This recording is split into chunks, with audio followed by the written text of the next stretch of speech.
Night Terror's Zatanna issue 1, Dennis Culver writing with David Baldeon on art. So this one's interesting to me because this is not a nightmare issue. It's characters who are awake in the real world whilst everyone else is asleep issue. But one of my favourite little moments from last week's tie-ins was the end of Ravager, where it was like, oh, we're seeing a little bit of the real world and that there's some people who are still awake. This here, Zatanna's still awake and she's fighting off these new villains that are introduced, these night monster. I don't know what they are, yeah. I don't know what they are. Which is maybe one of the weaker elements, is that these villains just kind of feel conjured out of nowhere for the sake of having villains. But the idea of her calling upon someone who's awake and it being Robot Man, which makes sense because he's a robot, so you wouldn't have, went to sleep with everyone else. To sleep, yeah. I like that part of it. And there's two characters who don't have much of a camaraderie or much of a history with each other. Zatanna's got a limited exposure to the Doom Patrol, and it's not a positive one. She's very disappointed when a Doom Patrol member shows up. I thought that was an interesting pairing. I enjoyed their back and forth. I think obviously Culver does the Doom Patrol book right now anyway, so he already has a handle on Cliff. Absolutely. We've established already. I think that translates fairly well to this book. It does. And then, it might vary depending on taste, but I actually quite enjoyed the art in this. It's definitely got a very cartoony style, but it's very expressive. It is. I think the only thing I've seen Baldy on before, I think he's primarily a Marvel artist, and from my memory, he did that Gambit and Rogue book that we enjoyed at one time. I think that was him. Okay, that's kind of interesting. I really like the some of the layouts though that he does here. There's the page when they're in the labyrinth or the maze.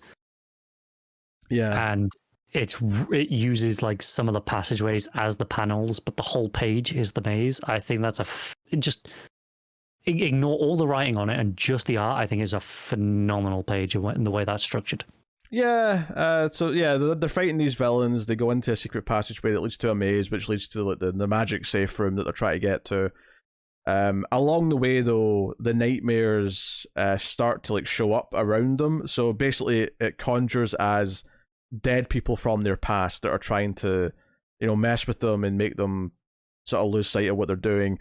Their ultimate way to fight this is that they basically swap who they're fighting. So Zatanna fights Cliff's, family members like Dorothy and things like that, and vice versa.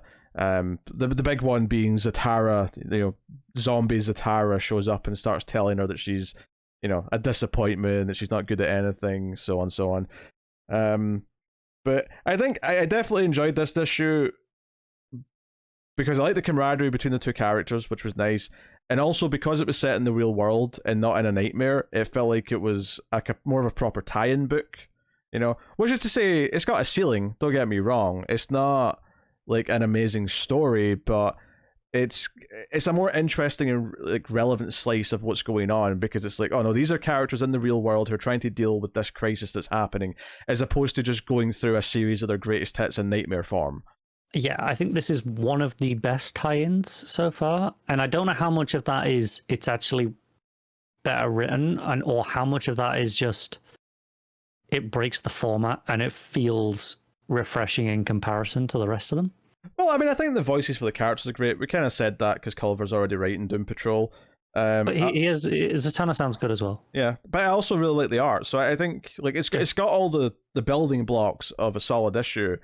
It really just kind of depends on if you care about the event at all. Do you care about what's going on in the rest of the world with characters? I do think it's interesting though, having a really limited amount of C-list characters who are awake, whilst everyone else, whilst the Justice League and the Titans are all asleep, facing their nightmares.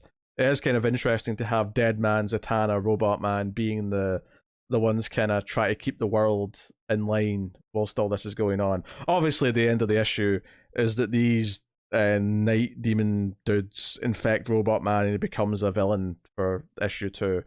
I like the design. He's the Rushbringer now.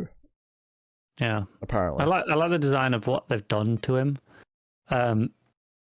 not necessarily as a robot man design, but as this kind of weird villainous thing, and it's taken his base form and just added stereotypical villain, just shoulder spikes and stuff. Yeah, I did like as this started to infect him, he said it hurt.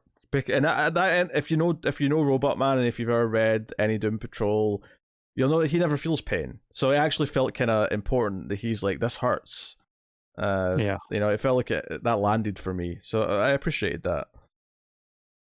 So yeah, as far as tie-ins go, this did end up being one of the better ones. It's I guess it's called Zatanna because obviously issue 2's got Robot Man's going to be more of an antagonist. But I was thinking as I was reading this, especially seeing the cover and seeing Robot Man with Zatanna. I mean, I'm not sure you'd want to call it Night Terror's Zatanna and Robot Man, but I did almost wonder, like, is this because it's the writer of Doom Patrol, is this technically just going to be Night Terror's Doom Patrol guest starring Zatanna? At least half of the reason as to why it's not is because they didn't want to stop the Doom Patrol book. Yeah, I think that's fair.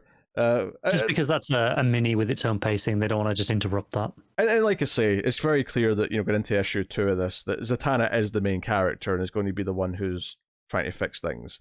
So it seems fair, but it's just from the cover and like the equal focus up until the end of the issue, you'd kind of feel like, oh, this is equally just Robot Man's book as well. So far. I mean, it's mainly Zatanna's POV. You have her at the start for like a good probably the first third of the issue before she summons Cliff. Yeah, there's enough there to justify it being Zatanna, I think. But no, not bad at all. What are you giving Night Terror Zatanna? I'll give it a 6.5. I think it's probably the best these are going to get, and it's probably a ceiling that it's going to struggle, unless it's an exceptional issue, is going to struggle to break just because of how little I care about the event in general right now. I'll happily throw this one a 7 as well. I think this and Shazam were the ones that I definitely enjoyed the most.